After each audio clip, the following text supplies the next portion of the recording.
अस्सलाम वालेकुम viewers, welcome back to my YouTube channel and Facebook page. वेजिस फेमिनी लिक्विड वाश ख़वातीन में जिन अलामात में इस्तेमाल किया जाता है वो ये है। ख़वातीन में लकोरिया की प्रॉब्लम में ख़वातीन के प्राइवेट पार्ट में जरासीम की वजह से होने वाली सोजन में, इसी तरह ख़वातीन के प्राइवेट पार्ट में इन्फेक्शन की वजह से होने वाली शदीद खारिश में, इसी तरह वेजिसिफ एक आइडियल लिक्विड वाश है जो आप पीरियड्स के दौरान या आफ्टर हेयर रिमूव भी अप्लाई कर सकते हैं, क्योंकि ये एक हर्बल लिक्विड वाश है। ये आपको इन्फेक्शन से भी दूर रखता है और बैड स्मेल्स भी पैदा नहीं होने देता।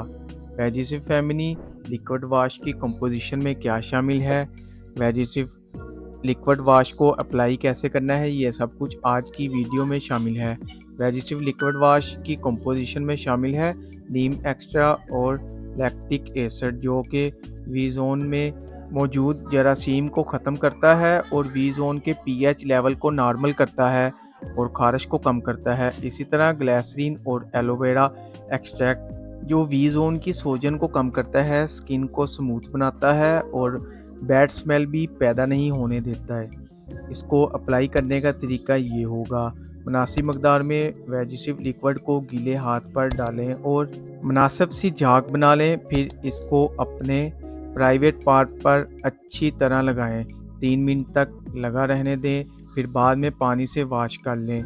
जिन फीमेल्स को लकोरिया का इशू है तो वो दिन में 3 बार इस्तेमाल करें और पीरियड्स में पैड चेंज से पहले इस्तेमाल करें और नॉर्मल डेज़ में सिर्फ रात के वक्त इस्तेमाल करें और शादीशुदा ख़वातीन हम बिस्तरी से पहले और बाद में यूज़ करें।